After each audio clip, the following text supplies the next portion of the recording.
Saudara, penundaan pengangkatan CASN membuat salah satu guru di Kota Malang harus menganggur selama 7 bulan. Dampak penundaan pengangkatan CASN, Komisi 2 DPR meminta Kemenpan RB mengangkat CASN secara bertahap. Perkenalkan, Endah Kurniawati, perempuan 32 tahun ini, guru bimbingan konseling di salah satu SMK Kota Malang.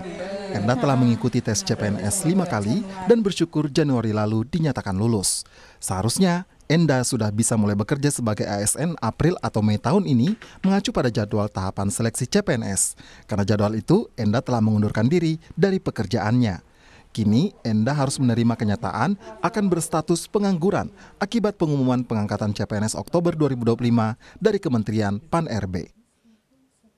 Dari pengumuman awalnya itu kan ada tanggal sama tahunnya juga yang sudah pasti gitu loh, ternyata dimundur-mundur. Yang pertama sedih dan bingung juga sih, karena kan saya harus off 7 bulan ini dan ya kedepannya masih belum tahu mau ngapain.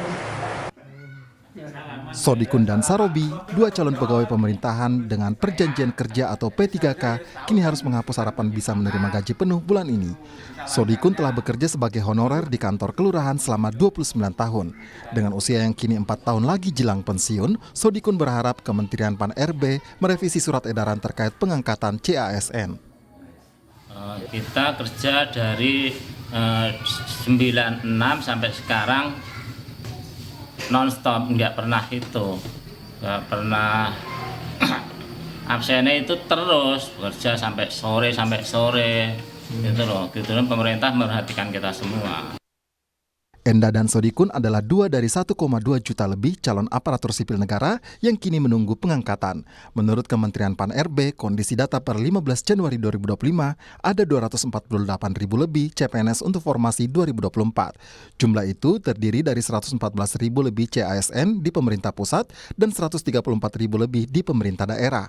Adapun pegawai P3K jumlahnya mencapai 1 juta lebih dengan rincian 300.000 lebih untuk P3K di pemerintah pusat dan 716.000 lebih P3K di pemerintah daerah. Saat rapat bersama Komisi 2 DPR, Menteri Pemberdayaan Aparatur Negara dan Reformasi Birokrasi Rini Widiantini menyebut menunda pengangkatan CPNS formasi 2024 pada akhir 2025. Rini mengeklaim usulan penundaan pengangkatan CPNS salah satunya mempertimbangkan usulan dari pemerintah daerah. Pengangkatan ASN nasional secara menyeluruh dan adanya usulan penundaan seleksi dari beberapa daerah, pemerintah mengusulkan untuk dilakukan penyesuaian jadwal pengangkatan CASN sebagai pegawai ASN dengan perkiraan pengangkatan pada akhir 2025 atau di awal 2026. Memastikan bagi pelamar yang telah mengikuti dan dinyatakan lulus selesai CASN tetap diangkat sebagai pegawai ASN. Komisi 2 DPR RI meminta Kementerian Pendayaan Aparatur Negara dan Reformasi Birokrasi atau Kemenpan RB merevisi surat edaran terkait pengangkatan CASN dan P3K. Wakil Ketua Komisi 2 DPR dari fraksi Golkar Sulfikar Arse menyebut, DPR telah meminta Kemenpan RB untuk menggelar pengangkatan secara bertahap, tidak harus serentak. Sulfikar berdalih tidak ada alasan penundaan pengangkatan jika administrasinya sudah berjalan. Memberi ruang bagi pengangkatan secara bertahap dan batas akhirnya Oktober 2025 untuk CPNS dan 2026 Maret 2026 untuk CP3.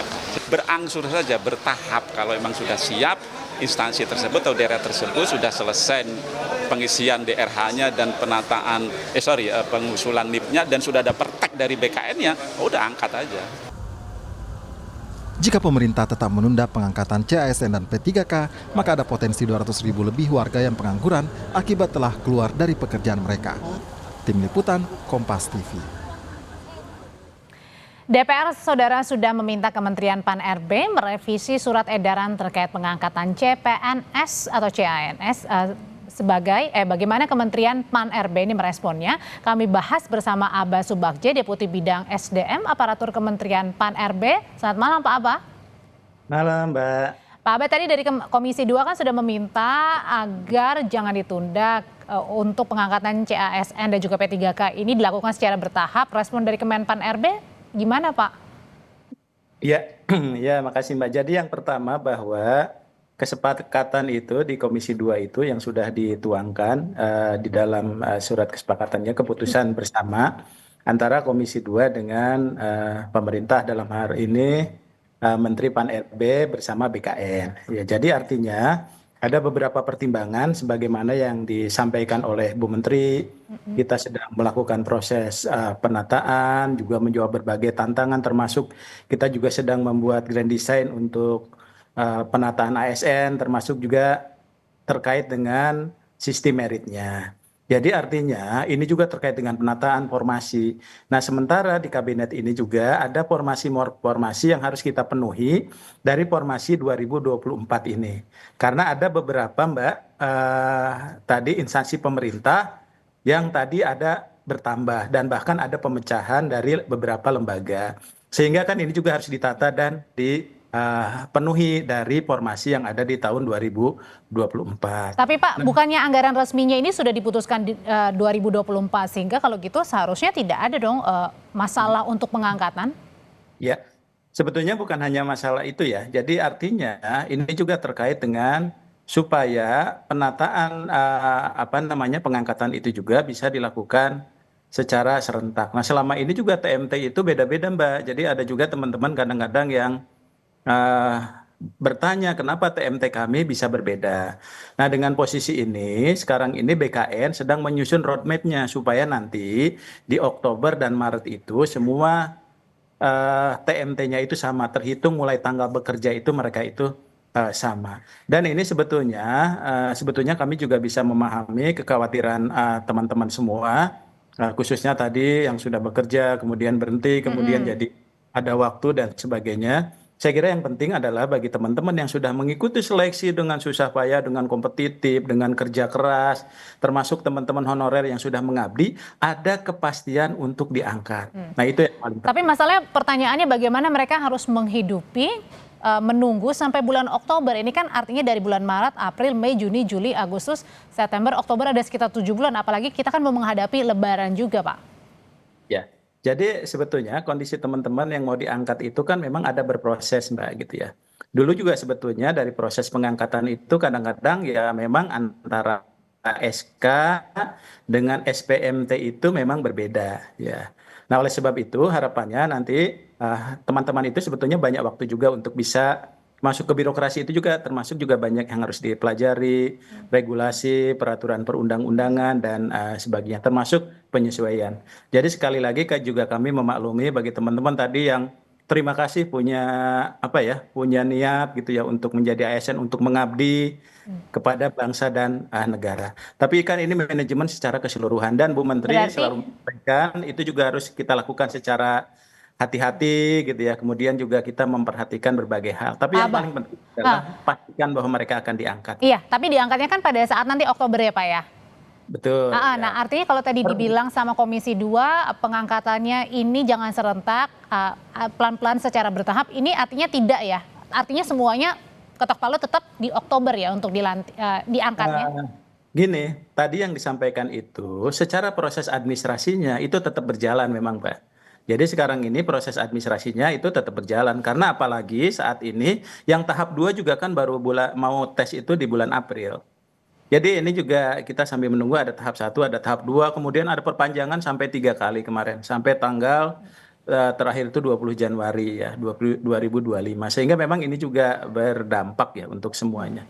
Jadi artinya proses ini tetap berjalan ya, tahap 2 tetap mengikuti seleksi ya. Kemudian yang selanjutnya kita bisa sama-sama dilakukan pengangkatan secara bersama. Oke, Pak, dari kan ada juga kemarin pernyataan ya kalau misalnya bagi yang sudah keluar gitu untuk kalau bisa masuk lagi untuk sementara waktu ke perusahaan sebelumnya.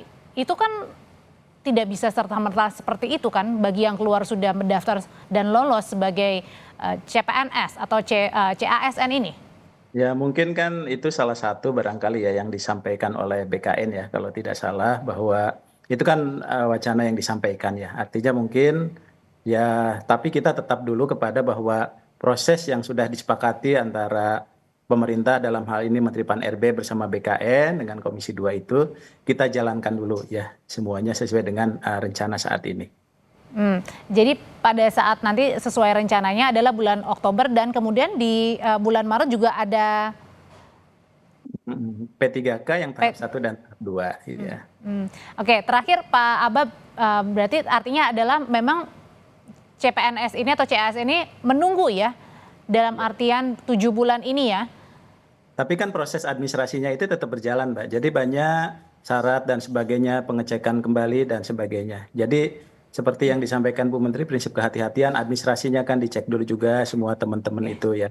Sambil berjalan gitu, ya tetap kita nanti akan pengangkatan di akhir. Pak, tapi sebenarnya untuk pertimbangannya kenapa sih harus pengangkatannya ini dilakukan secara serentak?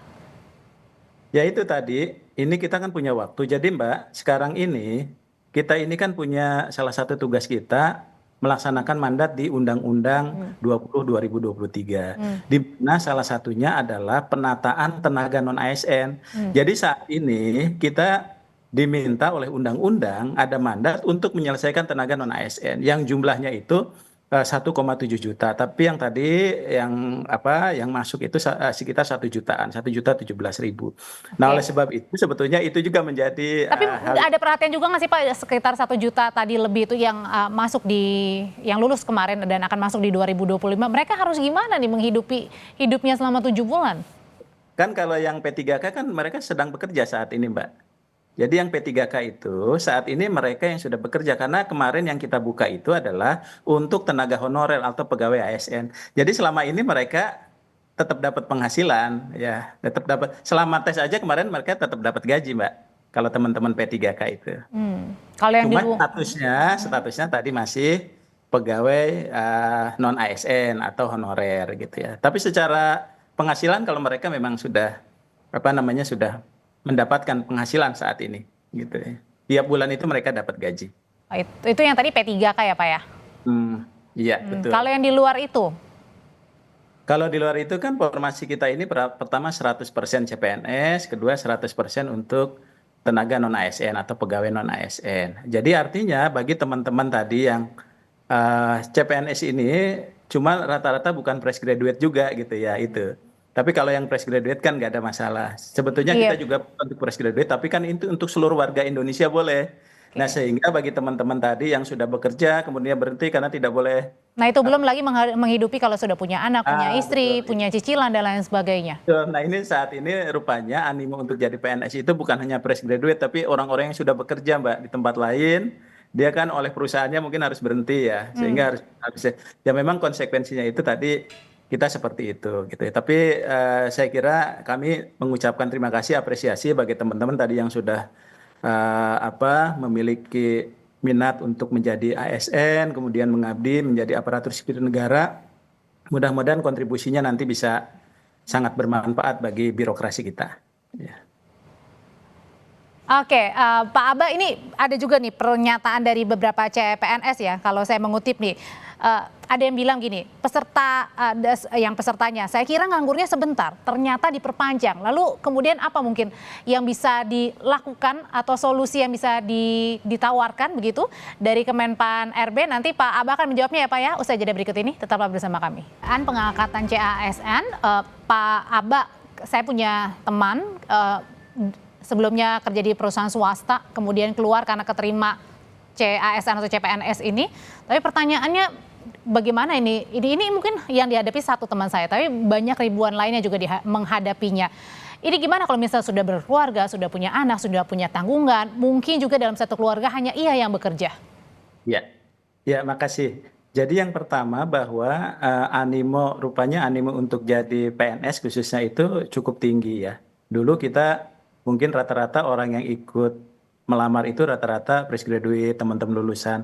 Karena selama ini anak-anak baru ini belum punya kesempatan ya. Kita selalu memikirkan tenaga honorer yang masuk. Nah, saat ini pemerintah melalui Bu Menteri Pan RB, beliau sangat konsen terhadap ini, memperhatikan anak-anak muda salah satunya. Nah, yang bisa dilakukan untuk yang fresh graduate adalah melalui CPNS. Nah tadi rupanya Mbak yang daftar itu bukan hanya tadi anak-anak baru gitu ya, rupanya bukan hanya fresh graduate tapi juga orang-orang yang sudah bekerja. Jadi kami juga sangat memaklumi ya, khususnya mungkin barangkali yang sudah punya tanggungan dan sebagainya. Nah oleh sebab itu maka ketika masih ada waktu ini, Ini juga mungkin nanti ada proses ya, proses administrasi dan sebagainya. Nah harapannya orang bekerja di swasta, kemudian masuk ke pemerintahan, mindsetnya juga sebetulnya kan harus berubah memang. Karena kita nanti punya berakhlak, ya berakhlak itu etikanya, kolaborasinya, orientasi pelayanan dan sebagainya itu juga harus dipelajari. Oke. Untuk nanti ada latsar.